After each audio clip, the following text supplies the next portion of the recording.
Successful people are not people without problems. They have, as a rule, just as many problems and largely the same kind as everyone else. The difference is that they learn to solve their problems.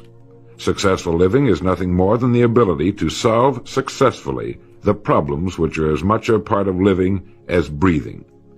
The degree of our success will be determined by the extent to which we can solve our problems. If you can tell me what you want, I can tell you how to get it. The problem with the great majority of individuals is not with their ability to achieve their goals in life, but rather with the failure to understand two factors vital to successful living. The first is to make the decision as to what it is we want enough to give it most of our attention until it's been achieved, and to clearly define it. And the second is to fully understand that we have the ability to achieve this goal, or we wouldn't want it in the first place. The next vital rule to successful living is to understand that our success is won or lost by our ability to serve others. We are interdependent, and it's just as impossible to succeed without serving others as it would be to live in our modern world without others serving us. Our rewards in life will and must always be in exact proportion to our service. It is the misunderstanding of this single law which, in my mind, is responsible for fully 90% of the frustration and discontent we see around us. Now, a lot of people don't like this law, if they're even aware of it, but not liking a law does nothing to change it.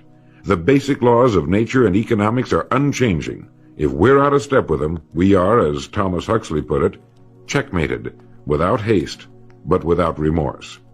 But to those who know and work with the laws, he said, they are paid with the overflowing sort of generosity with which the strong delight in strength. If a person doesn't like his income, all he has to do is take a good long look at his service. Look where you will find this law in undeviating operation. Our rewards will always be in exact proportion to our service. This is the law, then, that lies as the supporting structure of economics and personal well-being, so fix it in your mind. All attempts to sidestep or in any way avoid this law will result in frustration and failure. So this brings up the question, if what I want is more than I now have, how can I increase my service in order to earn it? Well, whom do we serve? We serve people. So let's take a moment to try to understand people. The more we understand them, the better we can serve them. I think of an adult human being as a grown child, doing his best to play for the first and last time on earth this game called life. The extent to which he learns the rules of this mighty game will determine his success. But right here we run into an historic and exasperating fact. People down through the centuries have, with the most amazing consistency, divided themselves into two groups. One group contains about 5% of any given population. The other group contains the remaining 95%. Neither of these two groups is any better than the other. But one thing separates them. The big group, the one containing about 95% of the people, never seems to get the word, while the smaller group, the 5%, does. Now, what do I mean by getting the word? I mean about 95% of the people never quite understand, emotionally or intellectually, that we as individuals control, to an altogether unsuspected extent, our lives here on earth. That each one of us is the architect of the structure fashioned by our years. You see, all of us want the same things, but only about 5% figures out how to get them. Within each of us burn two unquenchable ambitions: to serve importantly and to gain financial independence. Both of these worthwhile goals are within the reach of all of us, man or woman, but according to statistics, only about 5% achieve both of them. Why? Let's look at it logically. Every human being has a tendency to think, act, and talk like those by whom he is surrounded. This is environment, and it exercises an enormous influence on our lives. We've already pointed out that 95% don't seem to get the word in life. Then it follows that in the case of any given individual, the odds are 95-5 that he is surrounded by the larger group. And since a body in motion tends to remain in motion until acted upon by an outside force, that he will continue to conform to his group unless we can do a better job of serving him through knowledge. The failure of most people to live successfully is not caused by their lack of abilities, far from it, but rather in their failure to decide what it is they want, and understanding that our wants are governed by our talents and abilities, and that we are divided into two groups of roughly 5% and 95%, and that it's the 5% group which is successful. So here, let me give you a definition of success which, to my mind, covers the subject completely. Success is the progressive realization of a worthy ideal. That is, anyone who knows where he is going in life is a success. At the moment he makes the decision of what it is he intends to accomplish, of what it is he considers a worthy ideal, he is successful. Once this goal has been accomplished, he is again, by our definition, a failure, until he establishes a new goal toward which to work. To my mind, this is what we as human beings were intended to do, to go through life from one achievement to another, and to finally come to the end of our road here on earth, still reaching, still working toward a new and better plateau on which to stand. For this is to live and live completely, to know as much as we can know, to serve as much as we can serve, to accomplish as much as we can accomplish. Well, since success is the progressive realization of a worthy ideal, why are we faced with only 5% who can be called really successful? Because the best estimates available tell us that only about 5% will ever decide upon and define the one thing they want. One thing, because we can only do one thing at a time. To my mind, the story of a person's life is the story of a quest, a search to which he devotes his life. We know that the happiest people on earth are those who know exactly what it is they seek and set boldly out to find it. And while we're all dreamers, the fortunate ones are those who have found a dream so exciting and worthwhile that they'll devote a part or all of their lives to making that dream come true. But while all dream, by far the great majority, that 95%, never realizes that a persistent daydream is often the point on which we should set our compass, the place toward which it is meant for us to journey. The tragedy is that the great majority shrugs off this built-in direction finder and returns to the wide, visible, well-marked road in life which they feel must be the best road because it carries the heaviest traffic. Well, let's make this point clear. The road in life with the heaviest traffic is not the best road to follow, for it is the road of the 95%. It is the road with no more opportunity, and with 19 times as much competition. Of all the billions of human beings who've lived on Earth, all great advances, all great ideas have come from just a handful, a few thousand out of billions. Now, how have the people as a group reacted to the great ideas? Every great leader and thinker, from Socrates to the Wright brothers, has been scorned, ridiculed, poisoned, imprisoned, stoned, pilloried, burned at the stake, or crucified. Mankind as a group has made a consistently grisly game of tormenting his saviors. Why? Lack of information, lack of knowledge. It comes from following the wrong crowd. What can we learn from all this as individuals? Two things. One, to amount to anything as individuals, we've got to be individuals. We've got to have individual goals, individual thinking, individual action. And two, we must never conform to the great mass of people. We must love them, help them, for our joy and success will be determined by the extent to which we serve them. But we must never lose our individuality and identity by permitting ourselves to be submerged in this suffocating sea of indirection and purposelessness. There's nothing wrong with emulation. In fact, it's a good idea, so long as we emulate a person who represents that which we wish to become, but never the crowd, never the 95%. We are what we think about. Our minds, our thinking, controls our destinies here on earth to a degree totally unsuspected by the great majority of people. When you think about it a moment, it becomes so obvious, so clear and simple. Well then, if we become what we think about, and if we can control our minds, we can pretty well tell our own future. And that's the point I want to make. That's what I meant when I said earlier that each one of us is the architect of the structure fashioned by our years. This means that if we're confused about what we wish to become or accomplish, our lives, our environment will mirror that confusion. It also means that if we know what it is we seek, that it must be accomplished. barring an act of God or a catastrophe over which we have no control, we as individuals can call our own shots for the rest of our lives. We can know what it means to go through life from one success to another, to play life according to the rules and reap the rewards.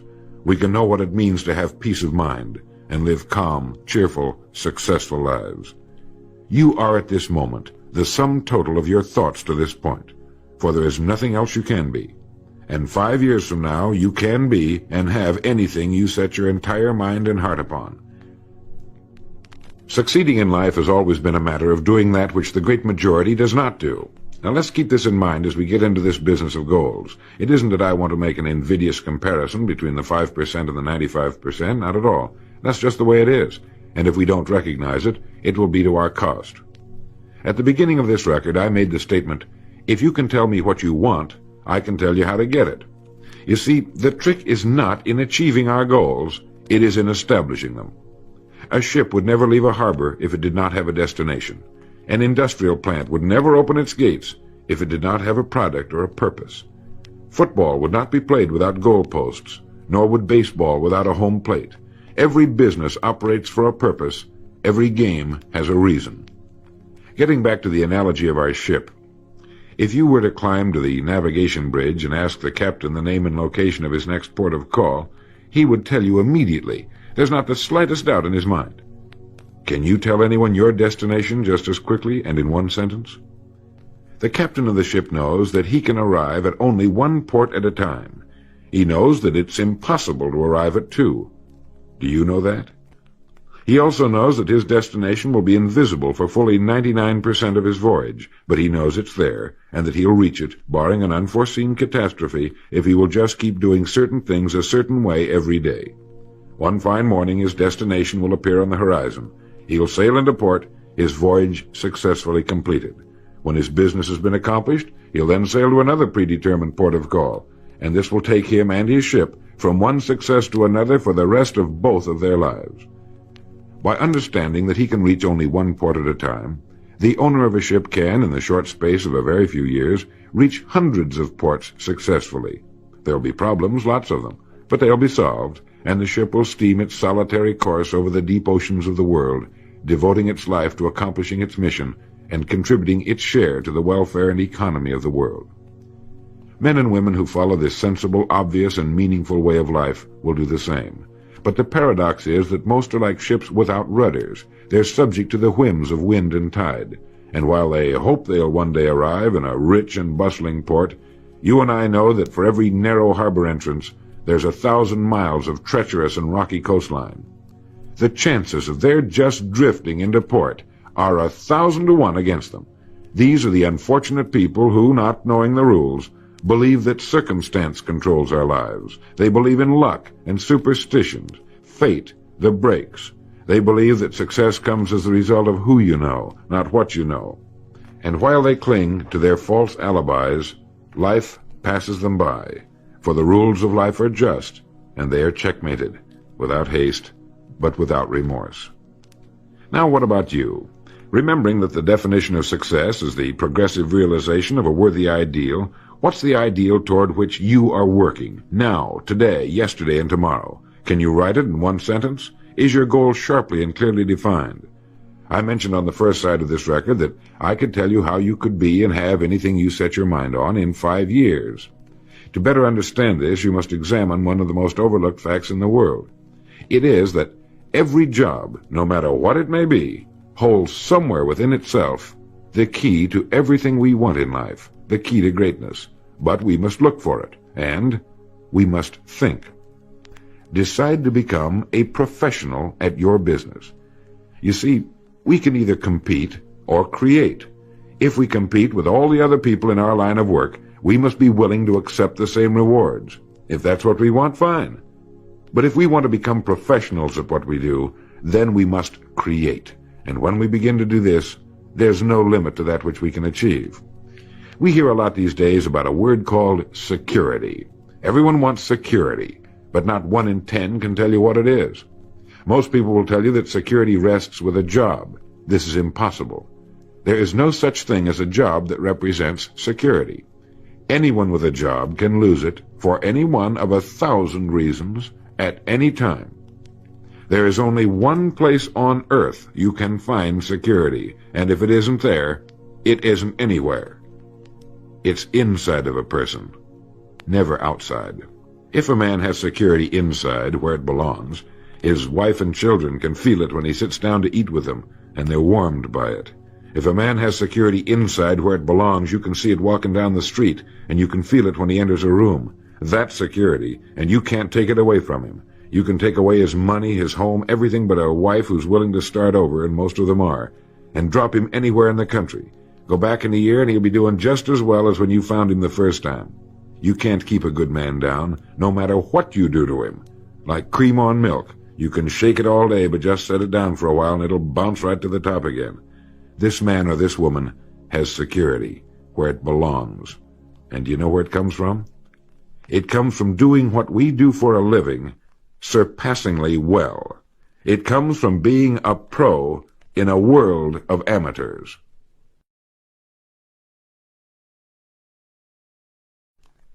Becoming a pro isn't difficult. It comes from knowing what to do with time. It comes from knowledge, planning, and working. First, knowledge. This means learning everything we can about what we sell, learning everything we can about people, since that's who we sell, and learning everything we can about selling, since that's our profession. What we sell, who we sell, and how to sell. Those three subjects would fill a large library, but we can take things one at a time, and by devoting an hour a day to study, we can become outstanding professionals in 5 years or less. And it's the professionals in this business who can write their own tickets, good times or bad. They can live where they choose, and being professionals, work when they choose. Second, planning. This means writing down the specific goal we're now working toward. It means writing in detail about the first port of call we want to reach, realizing that we can only reach one at a time.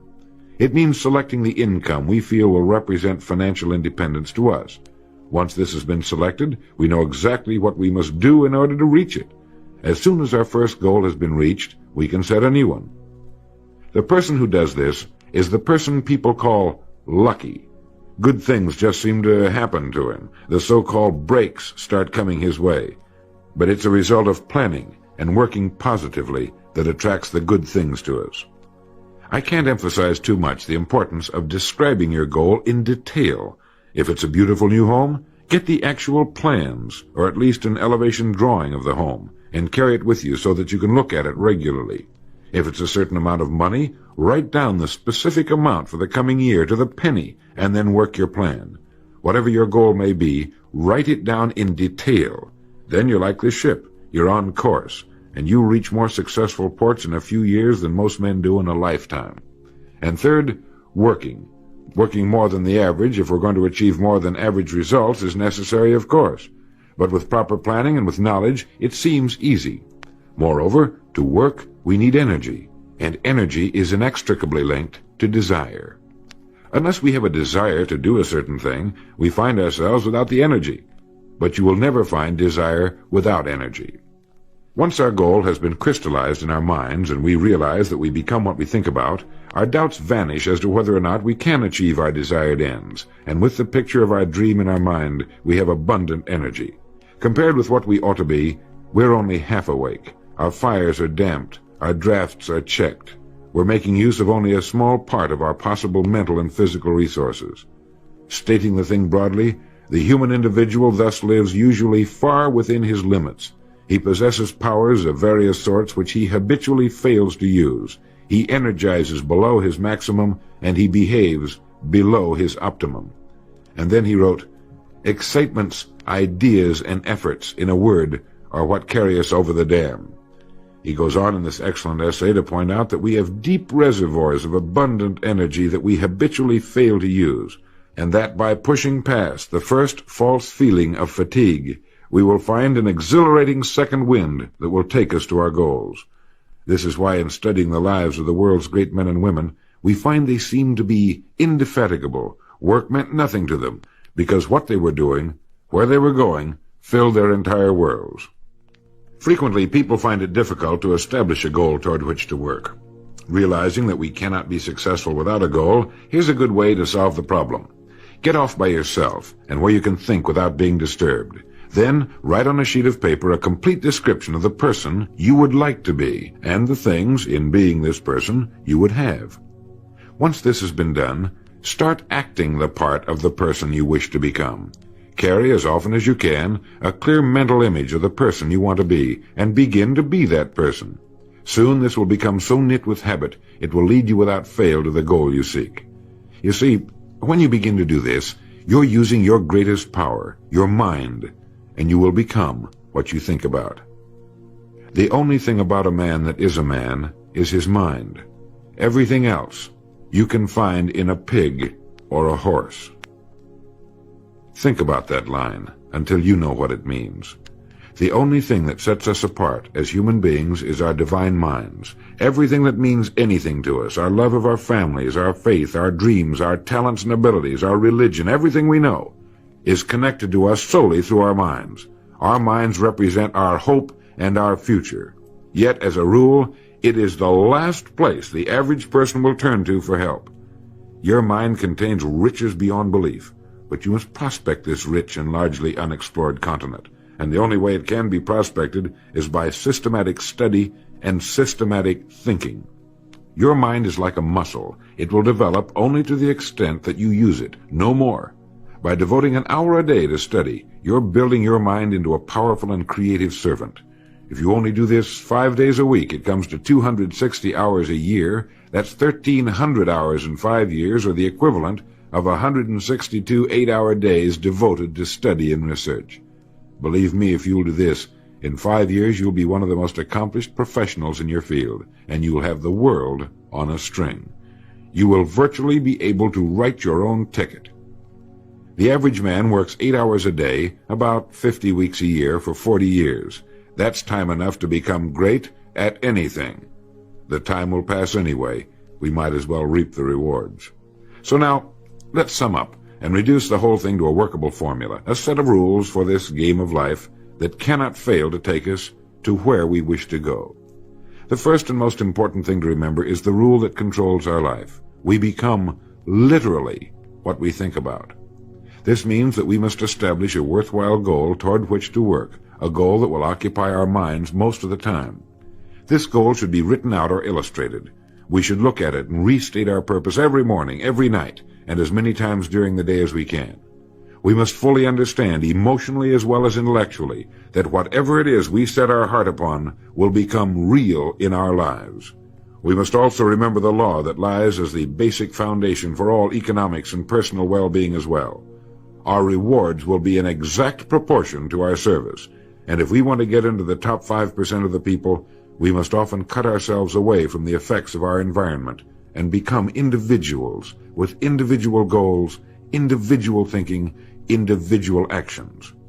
We must realize that our daily work contains more opportunities than we could develop in a lifetime, and that our job contains within itself the key to greatness, the road to everything we could possibly want in life for ourselves and our families. We must realize, too, that security can be found in one place only, inside of us. If it isn't there, it isn't anywhere. And the only road to security lies in doing what we do for a living surpassingly well.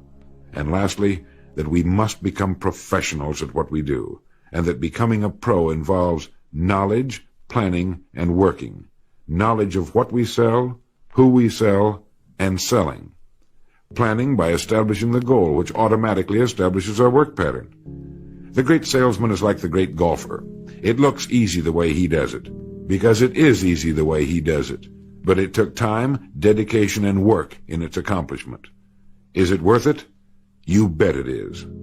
P.G. Hamilton once wrote, "Let's be different. A strong life is like that of a ship of war, which has its own place in the fleet and can share in its strength and discipline, but can also go forth alone to the solitude of the infinite sea. We ought to belong to society, to have our place in it, and yet be capable of a complete individual existence outside of it. And remember the strangest secret, will you? You are now, and you will become, what you think about."